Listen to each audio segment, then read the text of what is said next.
Hello everyone, this is Indu Sangwan and once again welcome back to light your dreams. Friends, यहाँ हम तैयारी कर रहे हैं हरियाणा टीजीटी स्क्रीनिंग के लिए। आज की क्लास रहेगी हमारी एनवायरमेंटल अवेयरनेस की। हम यहाँ पर टॉपिक करेंगे एयर एंड नॉइज़ पोल्यूशन। तो चलिए हम स्टार्ट करते हैं एयर पोल्यूशन से। इसके हम सोर्सेज करेंगे, इसके हमारी ह्यूमन हेल्थ पर, इकोनॉमी पर क्या असर पड़ता है, इफेक्ट करेंगे और इसके कंट्रोल मेथड्स करेंगे।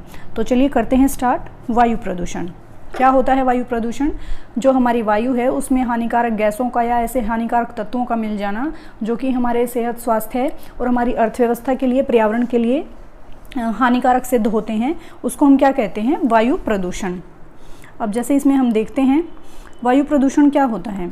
Air pollution is the presence of harmful substances in the air we breathe, यानी कि ऐसे जो हमारा हानिकारक पदार्थों की उपस्थिति हो जाना हवा में, कौन सी हवा में? जिसमें हम सांस लेते हैं, तो उससे क्या होता है? वायु प्रदूषण, जो वायु प्रदूषण है वो फैलता है।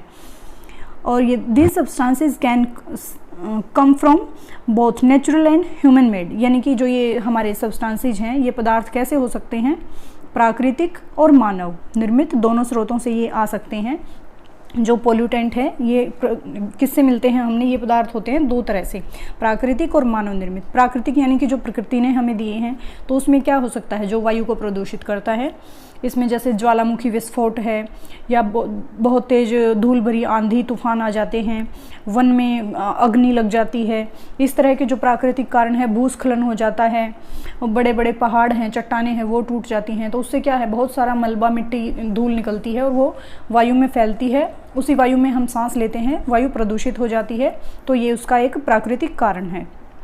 फिर हैं हमारे इसमें मानव निर्मित स्रोत। ये किनसे होता है? मानव निर्मित में क्या आएंगे? जो मनुष्य ने बनाए हैं, यानी कि जो कृत्रिम हैं, जैसे कारखाने हैं, उद्योग हैं, यातायात के साधन हैं, उनसे बहुत सारा धुआं निकलता है, तो उससे क्या होता है? हमारी एयर है, जो हवा है, प्रदूषित होती है। तो अब हैं इसके कुछ पोल्यूटेंट्स, कुछ सामान्य वायु प्रदूषक जिनमें शामिल हैं सम कॉमन एयर पोल्यूटेंट्स। क्या आएंगे इसमें? सबसे पहले हैं पार्टिकुलेट मैटर, यानी इसको आप पीएम कहते हैं। ये क्या होता है? हवा में छोटे कण जो अंदर जा सकते हैं और श्वसन यानी कि सांस से संबंधित बीमारियां हमें कर सकते हैं और हार्ट से संबंधित समस्याएं यहाँ पर पैदा हो सकती हैं। ये होते हैं पार्टिकुलर मैटर। आप इंग्लिश में या हिंदी में जैसा चाहें यहाँ से पढ़ सकते हैं। फिर नेक्स्ट आता है इसमें नाइट्रोजन ऑक्साइड। इससे क्या होता है? नाइट्रोजन ऑक्साइड से, ये है हमारा नेक्स्ट पॉइंट, नाइट्रोजन ऑक्साइड। गैसों, जो गैसें हैं वो दहन प्रक्रिया में, दहन होता है जलाना, यानी कि जब गैसों को जलाया जाता है तो क्या होता है? बहुत सारा उनसे धुआं निकलता है और अम्लीय वर्षा के निर्माण में ये योगदान करती हैं। जो नाइट्रोजन ऑक्साइड है उसको हम जब जलाते हैं, दहन करते हैं उसका, तो वो जलती है, जो धुआं छोड़ती है, तो उससे क्या होता है? अम्लीय वर्षा होती है, जो कि हमारे सेहत, स्वास्थ्य के लिए बिल्कुल भी अच्छी नहीं होती है। अब नेक्स्ट आता है इसमें सल्फर डाइऑक्साइड, SO2। कौन सा है? Sulphur dioxide. इसमें क्या होता है?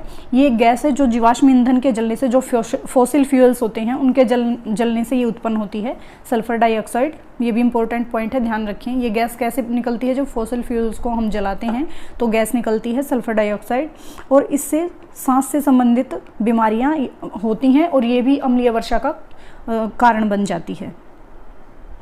फिर नेक्स्ट है ओजोन, O3। इसमें क्या होता है? ये एक गैस जो तब बनती है जब NOx और वाष्पशील जो कार्बनिक यौगिक हैं वो सूर्य के प्रकाश में प्रतिक्रिया करते हैं, और विशेष रूप से बच्चों और बुजुर्गों के लिए ये संवेदनशील व्यक्तियों में सांस से संबंधित बीमारियां पैदा करती हैं। ज़्यादातर गैस है ना, जो वो सारी श्वसन संबंधी जो बीमारियां हैं वो हमें पैदा करती हैं। तो इनका हमें ये पॉइंट है, इंपॉर्टेंट थे, इनको ध्यान रखना है आपको। फिर नेक्स्ट पॉइंट आता है कार्बन मोनोऑक्साइड, CO। एक गैस जो जीवाश्म ईंधन के अधूरे दहन से उत्पन्न होती है, यानी कि जो फॉसिल फ्यूल्स हैं जब वो आधा जलने को हो जाता है तो तब ये गैस निकलती है, और उच्च सांद्रता में इसमें क्या होता है? सिर दर्द हो जाता है, चक्कर आते हैं, यहाँ तक कि मौत का भी कारण ये गैस बन सकती है। कौन सी? Carbon monoxide. ये खतरनाक गैस है। क्या होता है? जीवाश्म ईंधन के आधा जलने पर ये उत्पन्न होती है। सिर दर्द, चक्कर, उल्टी, मौत का कारण भी ये हो सकती है। नेक्स्ट है फिर, जैसे आप देखेंगे वायु प्रदूषण को कई तरह के उपायों से कम किया जा सकता है, यानी कि बहुत सारे ऐसे तरीके हैं जिनसे आप क्या कर सकते हो? जो हवा है हमारी उसको प्रदूषित होने से बचा सकते हो।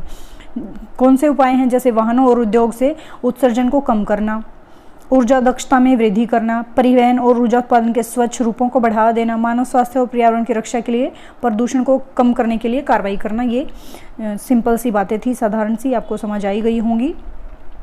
अब नेक्स्ट है इसके सोर्स, यानी कि वायु प्रदूषण के सोर्स क्या हैं, स्रोत क्या हैं।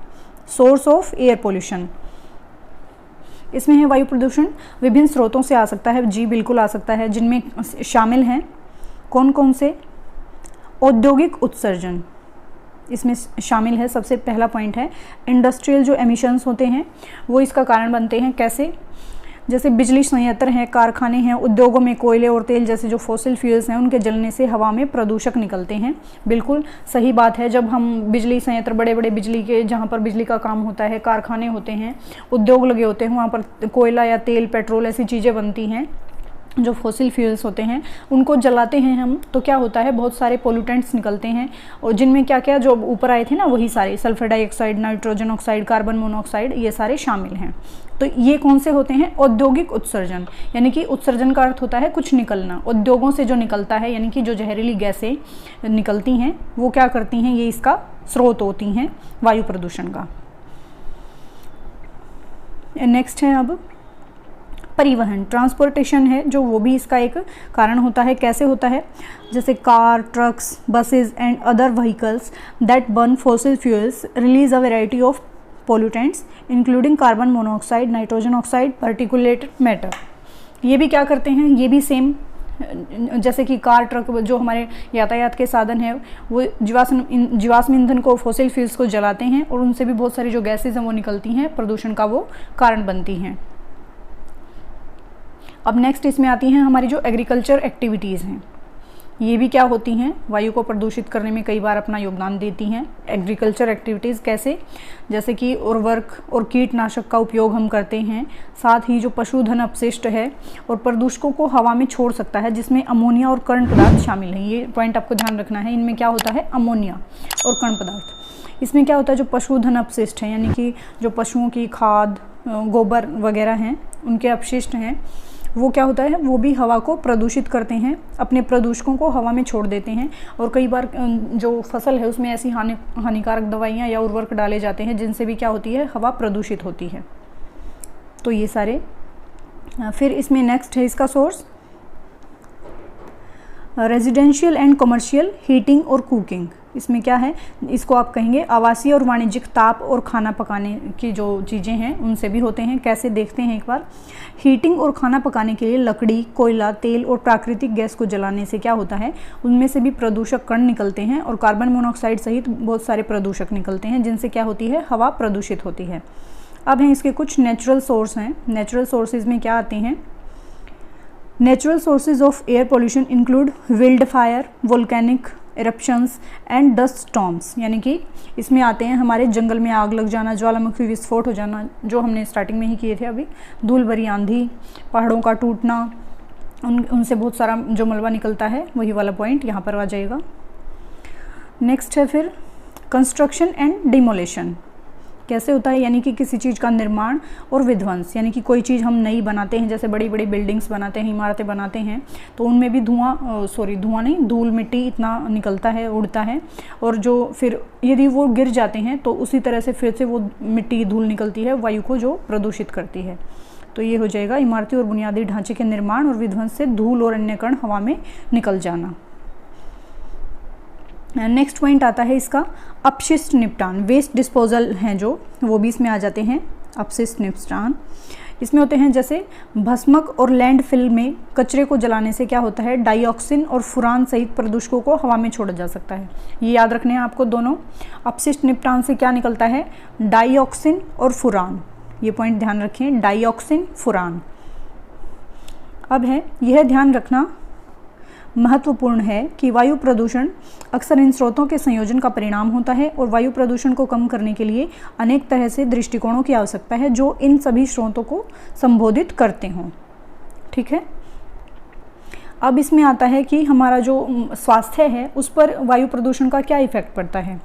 Effect of air pollution on human health, यानी कि जो इफेक्ट है, इसका प्रभाव है, क्या प्रभाव पड़ता है मानव स्वास्थ्य पर वायु प्रदूषण का प्रभाव।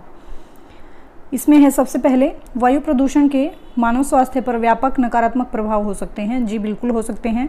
कौन कौन से वो देखते हैं। सांस से संबंधित बीमारियां यहाँ होती हैं वायु प्रदूषण से। सबसे पहला पॉइंट है इसमें हमारे सांस से रिलेटेड रोग हो जाते हैं, रेस्पिरेटरी प्रॉब्लम हमें हो जाती हैं। उनमें क्या क्या आता है, ये जो श्वसन प्रणाली को परेशान और क्षतिग्रस्त यानी कि उसको ख़राब कर सकता है, जिससे हम सांस लेने में कठिनाई महसूस करते हैं। इससे हमें खांसी, निमोनिया, ब्रोंकाइटिस जैसे संक्रमणों का खतरा बढ़ जाता है। ब्रोंकाइटिस भी आपको ध्यान रखना है, ये सांस से संबंधित एक बीमारी है। यह अस्थमा, क्रॉनिक ऑब्स्ट्रक्टिव प्लमेनरी डिजीज़ और फेफड़ों का कैंसर है जो उसका कारण बनता है। अब नेक्स्ट है हमारे, इससे क्या होता है, जो कार्डियोवास्कुलर डिजीज़ होती हैं वो हमें होती हैं, हृदय से संबंधित रोग इसमें हमें होते हैं। एक सेकेंड, हाँ ये रहा हृदय रोग। वायु प्रदूषण हृदय रोग के जोखिम को बढ़ा सकता है बिल्कुल, जिसमें दिल का दौरा और स्ट्रोक शामिल हैं। ऐसा इसलिए है क्योंकि प्रदूषण रक्त वाहिकाओं में सूजन पैदा कर देता है। हृदय रोग क्यों होते हैं, क्योंकि इससे जो हमारी रक्त वाहिकाएँ हैं जहाँ से हमारा खून जाता है उनमें क्या हो जाती है, सूजन पैदा हो जाती है, जिससे एथेरोस्क्लेरोसिस यानी इसका मतलब होता है धमनियों का सख्त और संकुचित हो जाना, और जो है हृदय से रिलेटेड यहाँ पर बीमारियाँ हमें हो जाती हैं। अब नेक्स्ट आती हैं हमारी तंत्रिका तंत्र से संबंधित बीमारियाँ, न्यूरोलॉजिकल प्रॉब्लम्स है जो यहाँ पर वो आती हैं। इनमें क्या होता है, न्यूरोलॉजिकल समस्याएं, वायु प्रदूषण का मस्तिष्क और तंत्रिका तंत्र पर नकारात्मक प्रभाव पड़ता है, जिससे संज्ञानात्मक हानि होती है, स्मृति समस्याएं और अवसाद हो सकता है। संज्ञानात्मक हानि कैसे होती है, यानी कि संज्ञान हमारे दिमाग से रिलेटेड ये बातें होती हैं। मानसिक जो है वो उस प्रकार से हमारी याददाश्त जा सकती है, हमें किसी चीज़ को याद करने में प्रॉब्लम हो सकती है, मानसिक रूप से हम विकलांग हो सकते हैं, और इस तरह की चीज़ें यहाँ पर इससे हो सकती हैं वायु प्रदूषण से।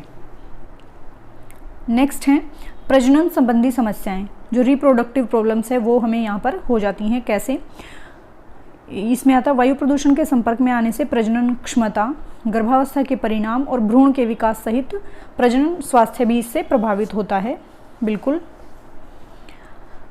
नेक्स्ट है फिर इसमें कैंसर के रोग का भी वायु प्रदूषण है जो कारण बनता है।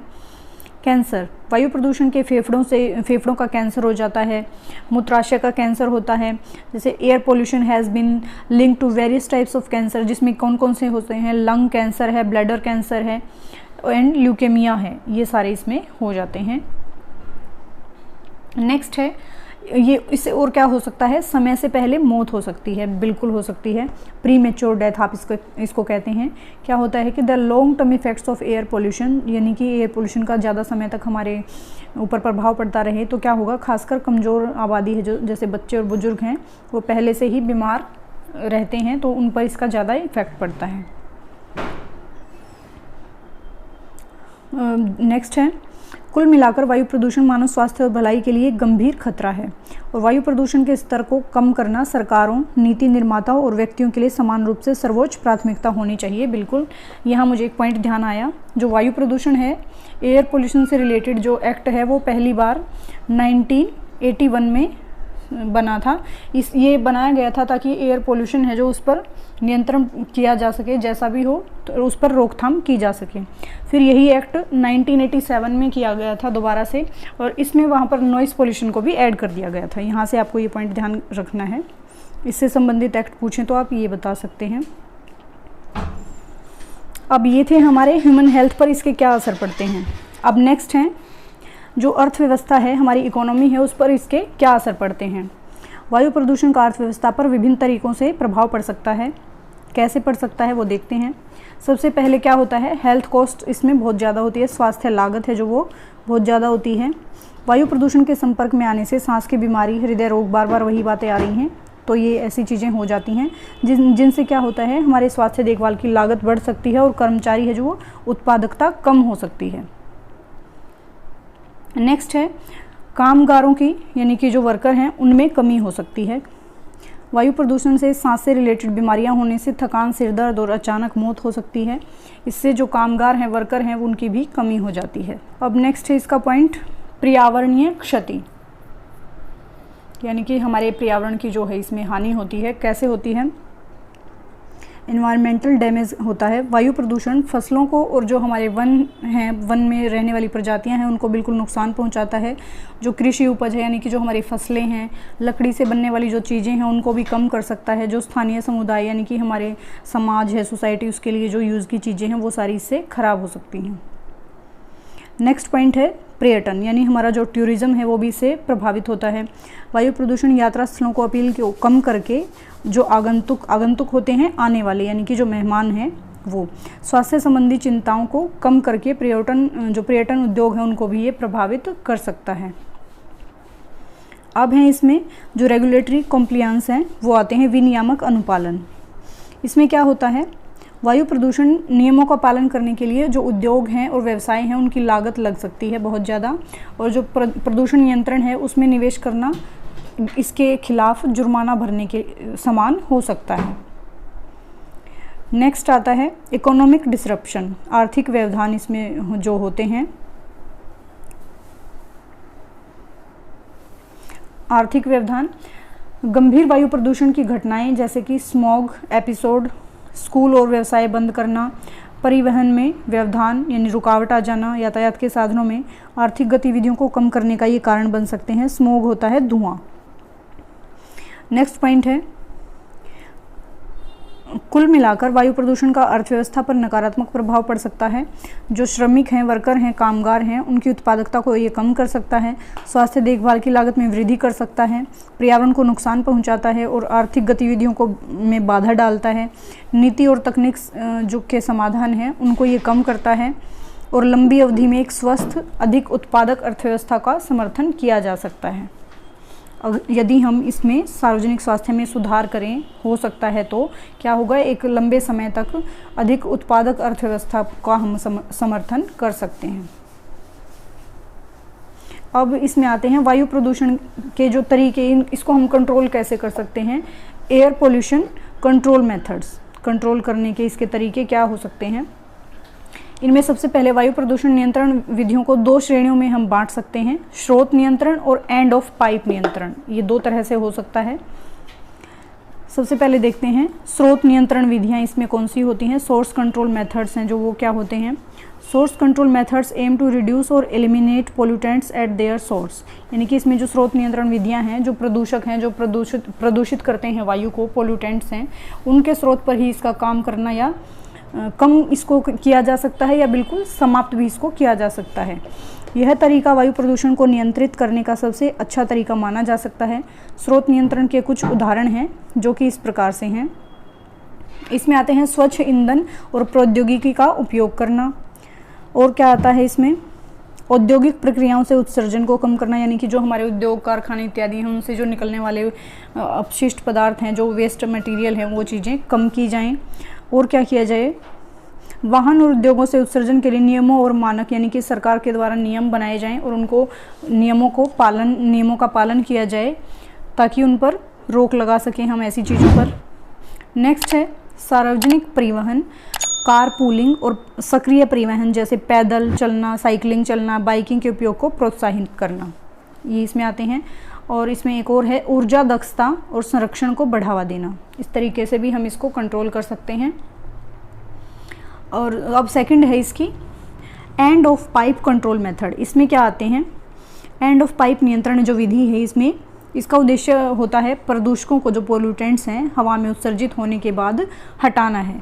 यानी कि जब वो हवा को प्रदूषित कर देंगे तो उसके बाद उनको वहाँ से हटा देना है। यह दृष्टिकोण आमतौर पर जो स्रोत नियंत्रण विधियों की तुलना में कम प्रभावी होता है। यानी कि जो इससे पहले थी स्रोत नियंत्रण विधियाँ, वो ज़्यादा अच्छी मानी जाती हैं इसकी बजाय, लेकिन फिर भी वायु प्रदूषण को कम करने में महत्वपूर्ण भूमिका ये निभा सकता है, यानी कि थोड़ा अच्छा काम ये भी उसमें कर सकता है। एंड ऑफ पाइप नियंत्रण विधियों के कुछ एग्जाम्पल हैं जो इस प्रकार से हैं। इसमें है सबसे पहले औद्योगिक उत्सर्जन, using filters and scrubbers to remove pollutants from industrial emissions, यानी कि उद्योगों से औद्योगिक उत्सर्जन से प्रदूषकों को हटाने के लिए फ़िल्टर किया जाए, स्क्रबर का उपयोग किया जाए। ये इस तरह की चीज़ें हैं जो यहाँ पर काम करती हैं। नेक्स्ट है निकास उत्सर्जन, यानी इंस्टॉलिंग कैटालिटिक। इसमें क्या होता है, निकास उत्सर्जन को कम करने के लिए वाहनों पर उत्प्रेरक कन्वर्टर्स स्थापित करना। नेक्स्ट है इसका, बिजली संयंत्रों और प्रदूषण के अन्य बड़े स्रोतों पर स्मोक स्टैक उत्सर्जन नियंत्रण लागू करना, ये भी इसमें अच्छा एक काम हो सकता है। इंडोर, और क्या होता है, इंडोर वायु गुणवत्ता, promoting the use of indoor air purifiers and filters to improve indoor air quality, यानी कि घरों में, यानी कि अंदर ही ऐसे एयर प्यूरिफायर लगाना, फिल्टर का यूज़ करना, ये भी इसमें एक अच्छा तरीका हो सकता है। यह ध्यान रखना महत्वपूर्ण है कि वायु प्रदूषण को नियंत्रित करने के लिए आमतौर पर स्रोत नियंत्रण और अंतर पाइप नियंत्रण विधियों का संयोजन सबसे प्रभावी तरीका है। स्रोत नियंत्रण इसमें ज़्यादा बेस्ट है, तो ये आपको ध्यान रखना है। तो फ्रेंड्स, ये थे हमारे एयर पोल्यूशन की सारी चीज़ें जो हमने डिस्कस की। नेक्स्ट टॉपिक हम करेंगे नॉइज़ पोल्यूशन। तो चलिए फ्रेंड्स, मिलते हैं नेक्स्ट क्लास में नए कंटेंट के साथ। तब तक के लिए खुश रहें, पढ़ते रहें, एंड थैंक्स फॉर वॉचिंग।